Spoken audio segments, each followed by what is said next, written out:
estamos leyendo acá. Yo les pedí que ustedes puedan leerlo en casa, pero por si acaso haya alguna ocupación que obstruye el paso, entonces lo estamos leyendo aquí en clase. La idea es sondearlo porque de ahí tenemos que sacar las preguntas. Se van a sacar 30 preguntas, ¿sí? Ojo con esto. El cuestionario que se realice forma parte de la siguiente tarea, porque solamente se ha enviado una tarea y el cuestionario entonces va a servir como tarea. Y de las 30 preguntas se utilizarán 15 para el aporte y 15 para el examen, pero de las 15 solo se tomarán 5. ¿Sí me entienden? 5 nomás. Posiblemente las sorteamos o en su defecto las sacamos como vayan enumeradas, ¿sí? Repito, se realizarán los cuestionarios aquí, usted los presenta pasadito a limpio, porque aquí vamos a desarrollar las preguntas para que nadie diga, Dios, no entiendo esto. Entonces, todos los estudiantes, cada uno de ustedes, las respuestas las obtendremos aquí mismo hacemos las preguntas y las respuestas, de tal manera que cuando se haga ya lo que es el proceso de aprendizaje aplicado, en lo que se refiere al aporte, se calificará de acuerdo a lo que realmente se hizo aquí, no le va a meter otras cosas, a no ser que el concepto nunca cambie, ¿me entiendes? La perspectiva sea la misma de la pregunta. Entonces, de pronto hay un sinónimo de palabras, no hay problema, pero se va a entender qué es lo que quiso explicar. Ahora, no se podía aceptar, sí, en calificación de que se ponga otra respuesta que no tenga el mismo sentido. Por eso se harán las preguntas aquí, se las va a elaborar las respuestas a sí mismo, y de ahí en eso lo haremos en el transcurso de 15 días. En los siguientes 2 lunes más, que concluye lo que es el mes de diciembre, el primer lunes tomamos el aporte de las 15 preguntas que quedaron para el aporte y 15 para el examen. No se va a tomar las 15 completas, escúcheme bien, no se vaya a asustar, solo se va a extraer 5 preguntas, cada una va a equivaler a 2 puntos, equivale a 10. Entonces, si usted le pega el 10, gloria a Dios, ¿sí? ¿Alguna pregunta hasta ahí? ¿Sí está claro todo? ¿Usted, hermana Kena, está claro todo? Listo. Entonces díganle a los hermanos, fila, que vamos a estudiar bien. Concluimos el año con la ayuda del Señor bien, ¿sí? Bueno, sí. ¿Va a ser escrito o oral el examen? No, pues tiene que ser escrito. Sí. Se harán grupos, o sea, un grupo y otro grupo, nada más. Voy a confiar en ustedes, a pesar que es maldito el varón que confía en él. Sí, así es la palabra. Pero, ¿saben por qué voy a confiar en ustedes? Porque no creo que, siendo siervos de Dios, vayan a estar copiando. No traiga la polla. ¿Cómo va a ser? Ya. Ni traiga polla, vamos acá como se hacía en el colegio. En la corbata también. En la corbata se ponía. Tiene que tener corbata. Sí, yo nomás voy a estar mirando, usted haga lo que realmente tiene que hacer. ¿Sabe qué es lo que tiene que hacer? Hacer las respuestas porque he estudiado.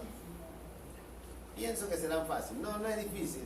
Hoy conversaba con un siervo y me decía que se ve interesante el estudio porque no es nada del otro mundo. Está relacionado Biblia a Biblia, que es lo importante, Biblia a Biblia. Entonces, nosotros sabemos de Biblia, hemos leído Biblia, y lo que hace el estudio teológico es poner en orden cada materia con sus respectivas clases, nada más. Amén. Bueno, ¿en qué página nos quedamos la semana pasada? Página 23, 24. Amén. Sí. Página 23, 24. Habíamos hablado hasta la página 6 teníamos la omnipotencia, ¿sí? ¿Quién de ustedes me podía decir qué entiende por omnipotencia? Lo hemos escuchado siempre, ¿no? Hemos leído, pero alguien de pronto en breves palabras, muy breve. Todo el poder. Todo lo puede. hay Sí. poder que se resista a ese Claro, poder. sí. Saben que en mi ignorancia, cuando yo recién comenzaba, como todo cristiano que anda pensando cosas, se me venía a la mente de que Dios, miren lo que es no leer la palabra, ¿no? Se me venía a la mente de que Dios mismo lo cogió a Satanás del cuello y ¡blum!, lo botó, como dice el libro de Apocalipsis 12, del verso 5 en adelante. Hay de los moradores de la tierra y del mar, porque Satanás fue echado fuera de los cielos. Y se me venía la idea de que Dios mismo se levantó de su trono y le dijo: a ver, tú, fuera. Pero leyendo Biblia, en Marcos 16:16, solo es el nombre de él que se lo utiliza. En mi nombre echaréis fuera demonios. O sea, basta que el nombre de nuestro Dios se lo utilice con fe para que los demonios tiemblen. Y cuando una persona está echando fuera y fuera demonios, y el demonio se le ríe, le hace mofa y tantas cosas, hay dos cosas importantes. Dos cosas importantes. O ese hombre no tiene fe en lo que está haciendo, o sencillamente está aliado con algún espíritu malo. O sea, me refiero, no está viviendo una vida de santidad. ¿Cómo corroboramos esto nosotros? La iglesia primitiva, apostólica. En la mayoría de los escritos de los libros de los Hechos de los Apóstoles, no encontramos nosotros a los apóstoles haciendo imposición de mano para echar fuera un demonio. Por el contrario, declaraban la palabra. Por ejemplo, Eutico, cuando cayó y se murió, el apóstol solo se acercó a él, el apóstol Pablo, y solo con acercarse, ese hombre volvió a la vida. Cuando Pedro pasaba, la gente pensaba que había un misterio en la sombra, y solamente Pedro pasaba y los enfermos se sanaban, porque ese hombre estaba lleno del poder del Espíritu Santo. Pero han pasado los años. No digo que la iglesia cambió al 100% en totalidad en este siglo que vivimos, pero se ven casos de que si no le ungen con aceite, no se sana, que si no lo bañan, no se sana. Y según Santiago 5:14 hasta el 17, pero específicamente el 5, el 13, 14, dice que si alguien está enfermo, llamen a los ancianos de la iglesia, oren por él, únjanlo con aceite. Pero ahí hay un paréntesis: la oración de fe lo sanará. Porque se han dado casos que a las personas la han ungido con aceite, han llamado personas para que le oren y no sucedió nada. Es la oración de fe. El texto, si usted lo ve bien, es la oración de fe la que sana. O sea, nunca fue el aceite, nunca fue el agua, porque acordémonos que las cosas fueron creadas en su época y sí fueron utilizadas en la época de los apóstoles, cuando estaban con Jesús. Dice que los ungían con aceite.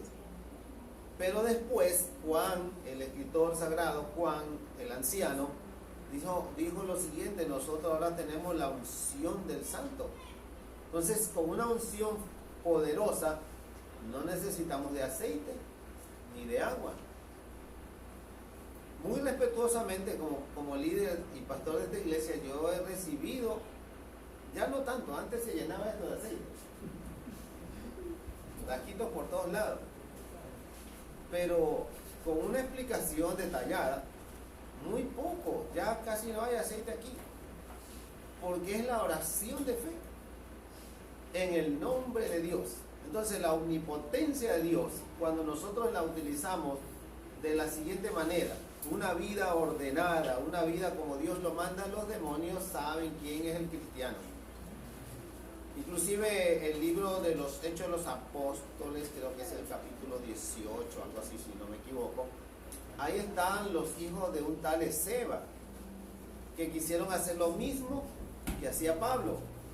Pero dice que los demonios, cuando los vieron a ellos, dijeron: a Dios lo conocemos, y sabemos quién es Pablo. Dijeron los demonios.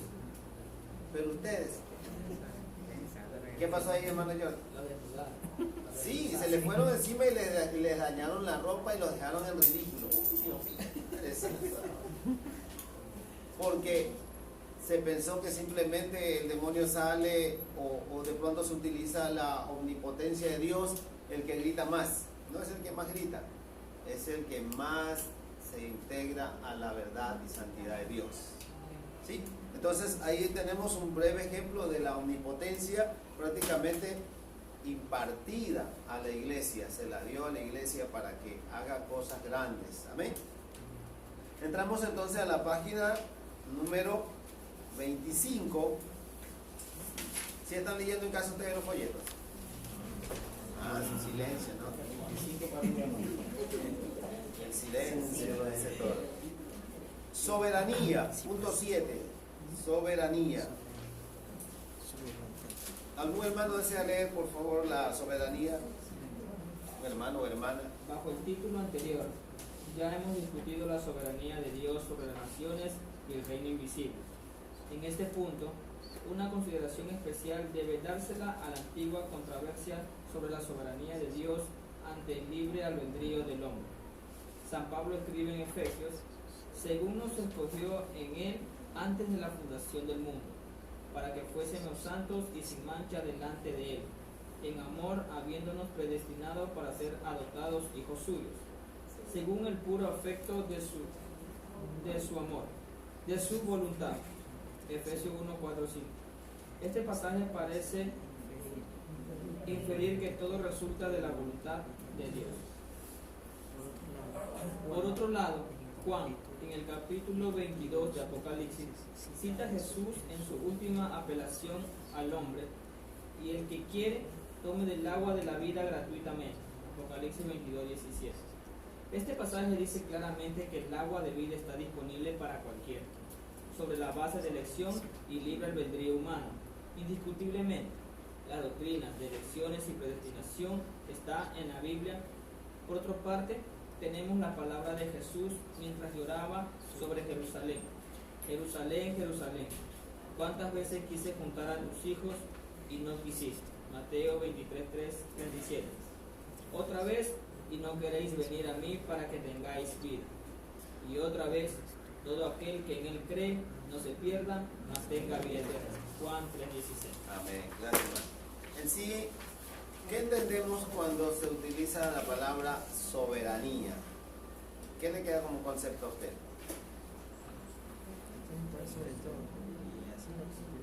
Toda la vida, soberano. Yo he escuchado a muchas personas en sus oraciones dicen soberano Dios. Pero es importante nosotros conocer las pronunciaciones de las palabras, que no solamente podemos repetirlas porque uno lo dijo, al menos tener idea qué es la soberanía de Dios. Entonces, al orar nosotros, poner una oración humilde delante de la presencia del Señor, decirle soberano. ¿Sabían ustedes que a los reyes, hoy creo que hay dos países nomás que todavía utilizan los reyes, ¿no? Creo que allá en Inglaterra, en España. Sí, ahí todavía algunos. Noruega. Bueno, el resto ahora lo hacen por elecciones. Ahora, mire el caso, ¿no? Las personas, por hacer respeto y una reverencia a ellos, le dicen soberano, lo que diga el soberano. Hágase lo que dice el soberano. Pero realmente el título que lo merece al 100% es Dios. La soberanía de Dios. O sea, sobrepasa todos los reinos. No hay hombre aquí en la tierra. El ser humano elige al otro para gobernar y le puede poner los títulos. Yo veía en clases anteriores, en mi principio de estudio, y veían que dos formas, por ejemplo, de gobernar a los pueblos. Una era prácticamente por mayordomía, y la otra, ¿sabe cuál es? Terrible, que si no hace mi voluntad, lo mandaban a matar. Entonces, ¿qué hacían los pueblos? Le temían, y estas personas prácticamente no podían levantarse en sedición contra ellos, porque temían al ser descubierto que los matasen. Y sin embargo tenían que utilizar la palabra soberano, soberano eres tú, pero lo hacían bajo presión. Nosotros como pueblo de Dios no lo hacemos bajo una presión, lo hacemos porque conocemos que Él es el Dios soberano en todas las cosas, ¿sí? Entonces tenemos un concepto claro de lo que es la soberanía de Dios. Amén. Ahora, miremos un ratito, por favor, pasémonos porque el tiempo avanza. Hay un literal B que dice atributos morales. ¿Algún otro hermano que desee leer, por favor?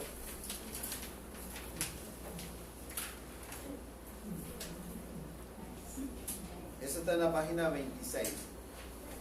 Amén. Por favor, sí. A algunos atributos les llamaremos morales, porque han sido compartidos hasta cierto punto con el hombre redimido y conciernen al carácter y conducta. Todos hablan de la bondad de Dios. Santidad. Porque yo soy Jehová vuestro Dios, vosotros por tanto os santificaréis y seréis santos, porque yo soy santo. Así que no contaminéis vuestras personas con ningún animal que se arrastre sobre la tierra, porque yo soy Jehová, que os hago subir de la tierra de Egipto para ser vuestro Dios. Seréis pues santos, porque yo soy santo. Levítico 11, 44, 45. Dios es un Dios santo y requiere santidad de su pueblo. Webster define santidad de la siguiente manera: dedicado a uso religioso, perteneciente a o venido de Dios, consagrado, sagrado, espiritualmente perfecto o puro, inmaculado de maldad o pecado, sin pecado, santo. La palabra hebrea para santo es Kadosh.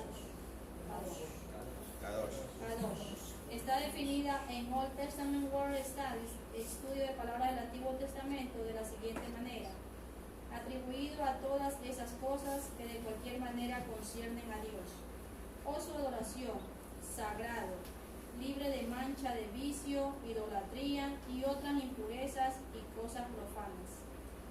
La palabra griega es agios, que se define de la siguiente manera en el léxico griego: dedicado a Dios, santo, sagrado, reservado para Dios, y su servicio puro, perfecto, digno de Dios, consagrado. La idea básica de santidad, como está aplicada a Dios, es la de separación y exaltación, absoluta perfección de carácter. La visión de Dios de Isaías acentúa estas cualidades.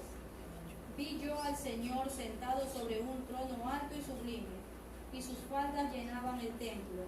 Por encima de él había serafines, y el uno al otro daba voces diciendo: Santo, santo, santo, Jehová de los ejércitos. Amén. Gracias, mi santo. Creo que ahora entendemos un poco más y con más claridad cuando yo he adoptado, aprendí esta palabra para identificar a un cristiano, mi santo. Y lo aprendí hace unos 20 años, creo. 20 años. Y de hecho alguien me preguntó que por qué yo le digo santos. La pregunta de tal persona, lógicamente, se basaba en su ignorancia, porque él pensaba que cuando yo hablaba de santo me refería a una imagen. Pero realmente, como vimos aquí dictado en el libro de Levítico, creo que es 11, ¿no? Dice: sé santo porque yo soy santo. Y realmente la palabra santo viene del original hebreo kadosh, significa consagrado, separado. Entonces, si Jehová es un Dios omnipotente, omnisciente, ha demostrado su amor a la humanidad y quiere que nosotros, como hijos de Él, reconocidos por la sangre de Jesucristo, perdonados por esa sangre preciosa, quiere que practiquemos una vida de santidad. En otras palabras, una vida de consagración. Yo siempre me acuerdo de las palabras del fundador de esta organización, y él sabía decir, bueno, a sus 80 años aproximadamente, decía, verdaderamente para ser un cristiano evangélico, de eso bien hay mucho que ver, decía. Él siempre decía esa palabra. O sea, se refería a que para ser un verdadero cristiano, realmente se necesita ser una persona consagrada. Ahora miremos un ratito el mundo que nos rodea. Dios está consciente que el mundo en que vivimos, que nos rodea, con todos sus afanes, sus deleites, perturbaciones de personas que tristemente no conocen a Dios y que a veces influyen en nuestro entorno, pueden desviar nuestro caminar. Pero es fiel Dios que hace que nosotros optemos por nuevamente reiterarnos en el camino de Él, integrarnos en su camino de verdad. Y cuando hablamos de santidad, yo hago a veces un ejemplo, y hoy pongo un ejemplo. Y hablemos del artefacto que está aquí grabando esta imagen. Si el siervo Marco tiene un amigo que no es cristiano y le dice, ¿me puedes prestar tu teléfono porque voy a grabar un baile organizado en mi casa? La pregunta es, ¿se lo prestaría? Al menos si él lo consagró para uso personal de él y para actividades de Dios, para las cosas de Dios, de ese momento ese aparato yo no le voy a poner una vela, pero al menos sé que es consagrado. Quizás no use la palabra santo, es un artefacto. O hablemos de este púlpito o atrio, lo utilizamos cada noche en las actividades de la obra del Señor, en cualquier aire libre. Pero de pronto, gran bingo bailable se celebra para recaudar fondos de los niños, pero basta que me diga bingo bailable y me dice, pastor, colabore con la sociedad, ¿me puede prestar usted su atrio porque necesitamos poner ahí las tablas y comenzar a hacer la fiesta? Y digo, no, eso está consagrado para actividades de la obra del Señor. O sea, está separado. Quizás no digo que es santo, pero realmente preguntémonos nosotros, ¿somos o no somos santos? ¿O practicamos o no practicamos santidad? ¿O deberíamos practicar santidad? Pablo, cuando se despide, creo que es en una de sus cartas a los Colosenses, creo que es, y todo vuestro ser, cuerpo, alma y espíritu, sean guardados santos para la obra del Señor.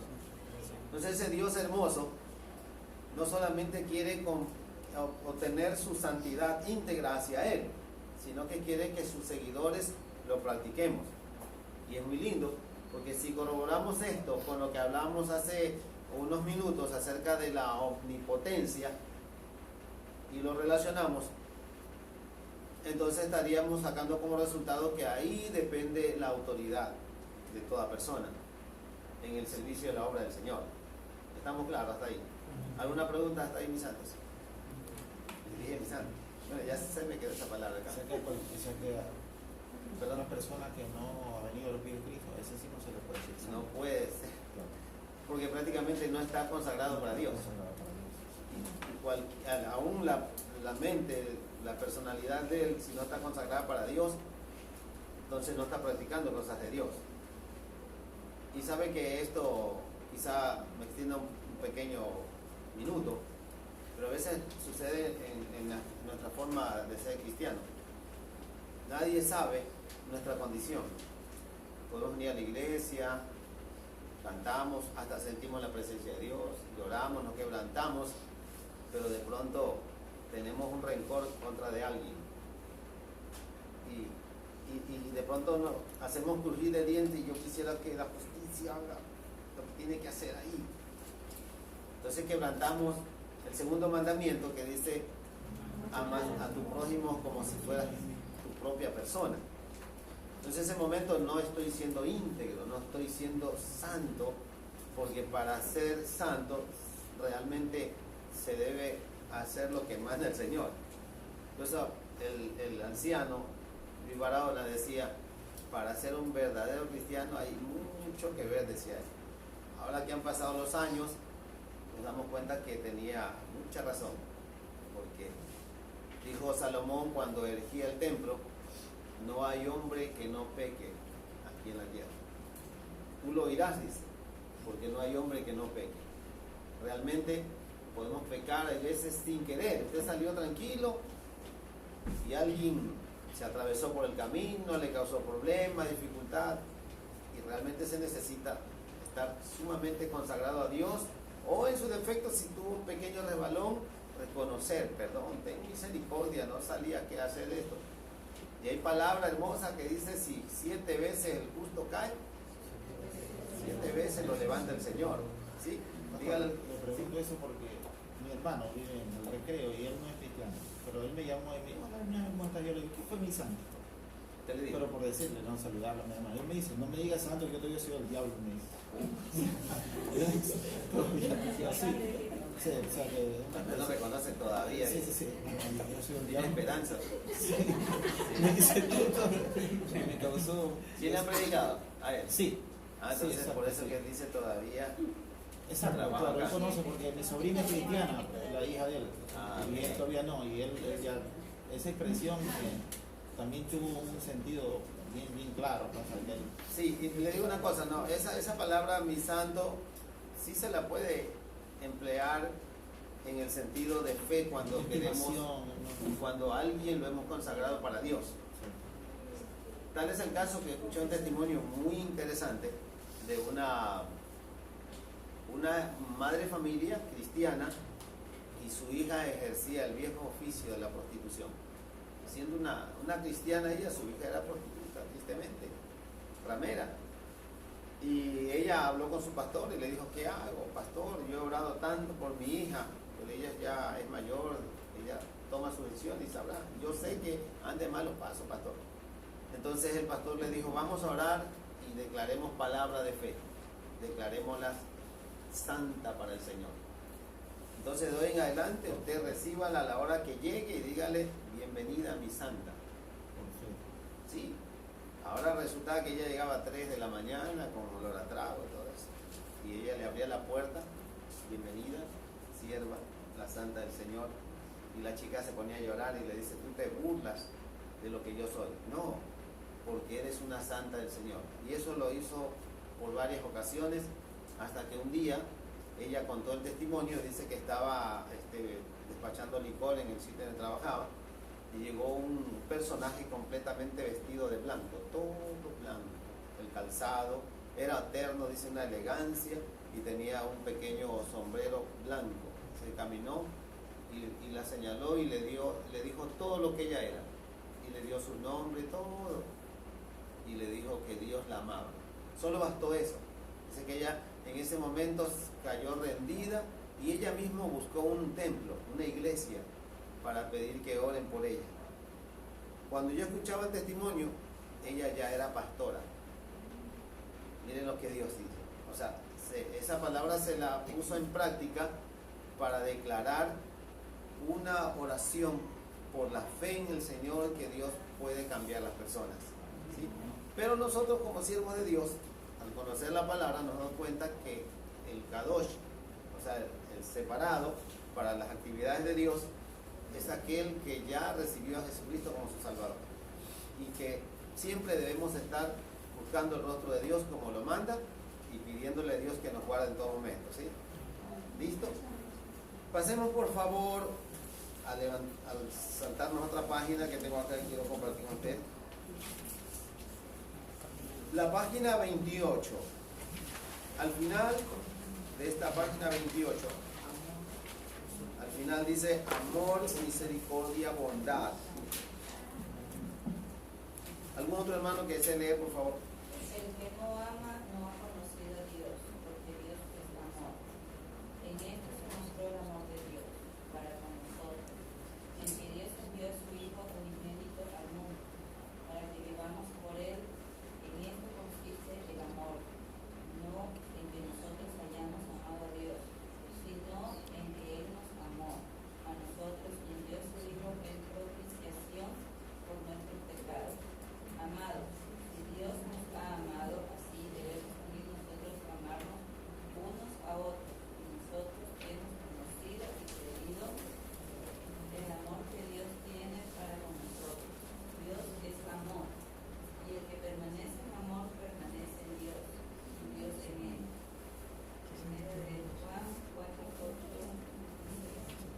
siguiente párrafo, por favor, donde dice quizá todos los Quizás atributos. todos los atributos morales de Dios están encerrados en estos dos, su santidad y su amor.